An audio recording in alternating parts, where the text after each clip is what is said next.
শীতে ফুলকপির দাম কমেছে, যদি পাকোড়াই না খাইলাম তো খাইলাম কি? হ্যালো বন্ধুরা, আজকে তৈরি করবো ফুলকপির পাকোড়া। প্রথমে আমরা ফুলকপিগুলা সাইজ মতো কেটে ধুয়ে সিদ্ধ করে নিয়েছি। এবারে পাকোড়াকে ক্রিস্পি করার জন্য একটা ডো বানাতে হবে। প্রথমে নিয়ে নিচ্ছি 1 কাপ বেসন, হাফ কাপ কর্নফ্লাওয়ার। ক্রিস্পির সাথে সাথে সুস্বাদু করার জন্য দিয়ে দেবো কিছু মশলা। হাফ চামচ দিয়ে দিচ্ছি লাল মরিচের গুঁড়া, হাফ চামচ লবণ, অল্প একটু রসুন গুঁড়া,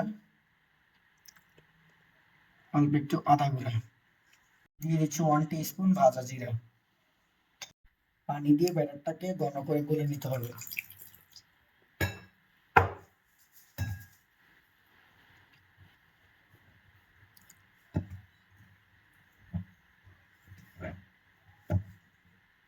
আস্তে আস্তে পানি ঢালতে হবে।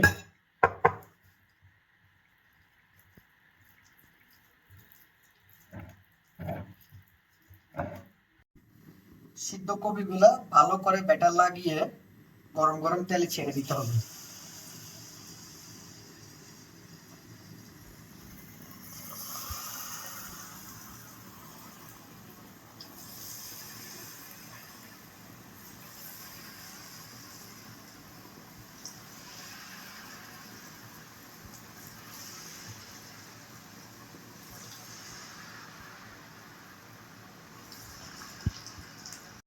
হয়ে গেল আমাদের সুস্বাদু ক্রিস্পি ফুলকপির পাকোড়া।